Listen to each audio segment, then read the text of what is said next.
Okay, let's unpack this.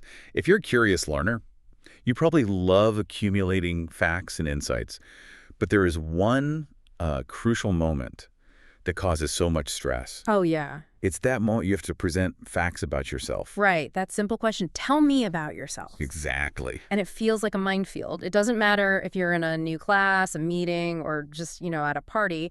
It always feels less like an invitation and more like an interview on the spot. It really does. Hmm. And that right there is the first big shift we need to make for you today. Mm. An introduction is not this scary mandatory test of your worth. It's actually fundamentally an invitation to share just a little bit of who you are. And we're going to use this really powerful framework. Okay. The idea is to visualize your introduction not as a big speech, not as a monologue, Right. but as if you're building something. You're deliberately constructing a bridge. A bridge. I like that. So you're building a pathway between yourself and the person you're meeting. That's it. And the beauty of this is that you're just laying down stones. Each a little piece of information, your name, your job, a hobby, just one stone. You don't have to build the whole superhighway at once. No, not at all. You just need enough of those foundational stones the other person can, walk across that short distance and start a real conversation with you.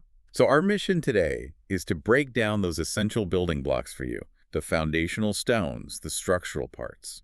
And give you a kind of polished, customizable structure that's ready for any situation, whether it's professional or just social. Let's start with the bedrock then, the non-negotiables that anchor your identity. The stones that lay right on the ground. Right.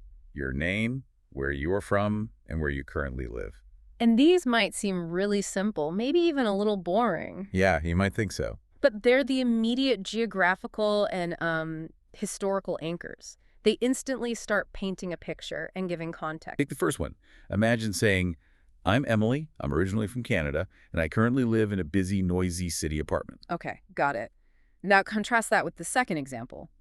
I'm Paul, I'm from the United States, and I live in a small town in a house with a garden. The moment you hear those two, you just have completely different expectations about their lives, right? They're totally different. Emily's statement, it just implies high energy, dynamism, constant access to culture. Maybe a higher cost of living. Yeah. Now she's dealing with neighbors, traffic, that speed of city life. But Paul, with his house and his garden, it suggests a preference for quiet, for space. A slower pace, maybe. Exactly. The city versus the garden is like a shorthand for two completely different lifestyles. And that context alone is a huge conversational starter. You haven't even gotten to hobbies yet. The connection is already planted. Okay. Okay, so once that foundation is solid, we start, building up the main structure of the bridge? Yes. And this is where we move beyond just geography into, action and routine. Vintage and what you do. Right.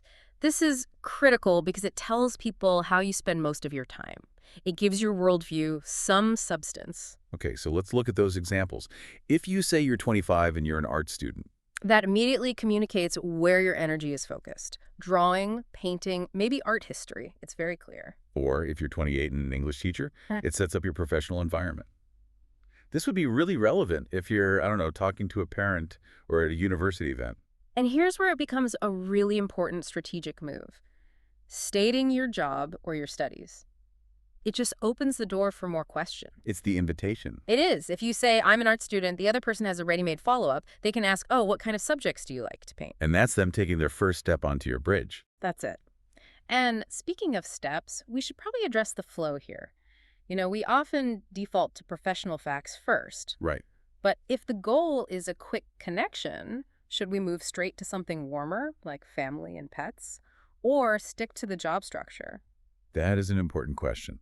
Once the factual anchors are there, the next layer should move to what's relatable. Which is why family and pets are often the most engaging part. They're universal. They bypass all that professional formality and just inject warmth. It's like you're adding the wooden deck and railings to the bridge's steel frame. It just feels more inviting. The source material gave us such rich, specific details here.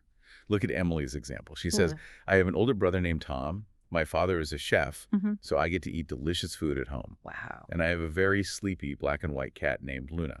And then Paul's example. My sister Sarah studies music, and my mother is a writer. And he adds, I'm definitely a dog person with a friendly brown dog named Max. The genius here isn't just listing the family. It's those little descriptive details. Oh, absolutely. The father being a chef, that is a magnificent conversational hook. Huge. It implies this whole culture of food, of flavor. It completely shifts the focus away from just Emily and onto this shared, delightful topic. Imagine the immediate response. Someone could say, wow, your dad's a chef. I bet you can't get away with ordering takeout. And boom, that's instant rapport. Right. And the specific pet details, Sleepy Luna, Friendly Max, these are concrete images that stick with you. They just humanize you instantly. So that's how we move from just facts to an actual connection. Now let's get to the most colorful stones, the parts that really make your introduction memorable. This is where we go beyond just, location and occupation. We start talking about passion and preference. Hobbies, likes, and maybe even dislikes. Yes. These are the personality connectors that make you sticky in someone's memory. They show your humanity and allow the other person to spot common ground right away. Let's analyze the contrast again, because that's where the value is.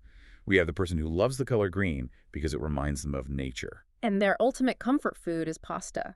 It just paints this very calm, low-key picture. Now contrast that with the person liking blue, like the Psy. And their favorite food is pepperoni pizza. See? It's immediately different.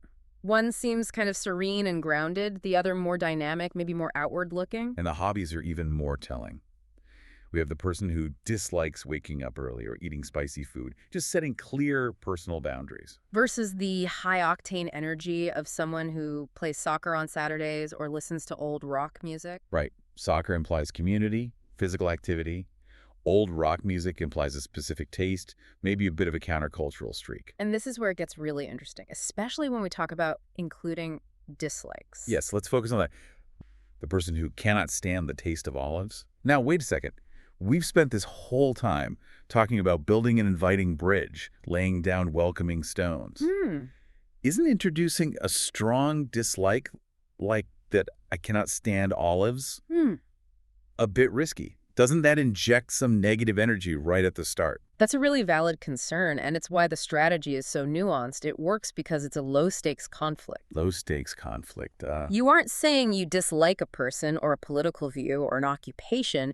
You're just expressing a passionate opinion about a minor flavor. So it creates immediate conversational friction without creating real social friction. Exactly. It's highly relatable. We all have quirky food preferences. The listener can instantly agree, oh, me neither. They ruin everything. Or they can disagree. No way. Olives are the best part of a martini. Either way, the interaction immediately goes beyond polite small talk because you provided this sticky, unique detail. It's a final, strong stone on the bridge that makes you instantly memorable. Okay, so we've assembled all the parts for our bridge. The foundational facts, the structural career details, and the personality mortar of likes and dislikes. But here comes the single most important piece of advice for you, the learner. Which is? You have to tailor your introduction to the situation. You cannot, and you should not, lay every single stone down in one sitting. No. Context is everything. The skill is in prioritization. If you're at a party, for example, your introduction should focus on the personality connectors. Why lead with your exact job title? So let's walk through that. Imagine you're at a party. You'd start with the basics, but then quickly move to the fun stuff. Right. You might say, hi, I'm Emily. I live downtown. You might hear me complaining about the traffic, but it's worth it because I can get to the stadium easily when I'm not painting. I'm a huge soccer fan. See?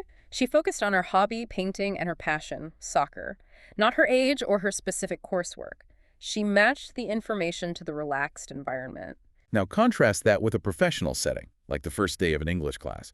Paul needs to adjust his tone and his focus. He'd lead with what's relevant. He might say, hello, I'm Paul, I'm 28, and I'm an English teacher. I live in a small town nearby, but I'm here because I want to advance my conversation skills so I can better connect with my students. He immediately gave the professional context and the reason he's there, which is exactly what the class needs to know. He saved the details about his writer mom or his dog Max for later. You have to match the information to the environment so the person on the other side of the bridge understands the connection point.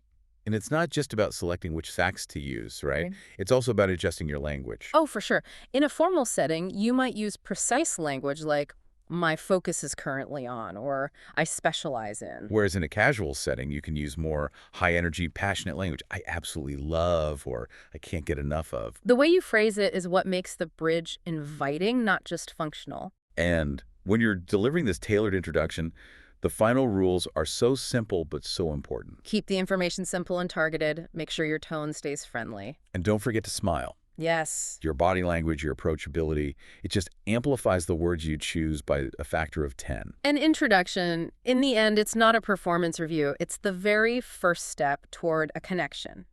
And if you've done your prep, the person on the other side is invited to become a new colleague or, a new friend. So we've broken it all down for you. The 4 powerful categories. Hmm. The basics, name and place. The structure, your job and age. The warmth, family and pets. And the connectors, likes and specific dislikes. This really raises one final provocative question for you to think about. Okay. If the whole purpose is to invite someone across your personal bridge, how quickly can you lay down those initial stones to make that first step just unavoidable and exciting? And the answer is immediately, if you've practiced. That's right. So we challenge you to take these insights and draft 2 sample introductions right now. One for a professional setting and one for a purely casual social setting. And challenge yourself to include at least one specific surprising detail. That passionate love of green, the father who's a chef, or the fact that you just cannot stand olives. Make that the final sticky stone in your bridge. Keep practicing. Focus on making genuine connections and stay safe. Bye, everyone.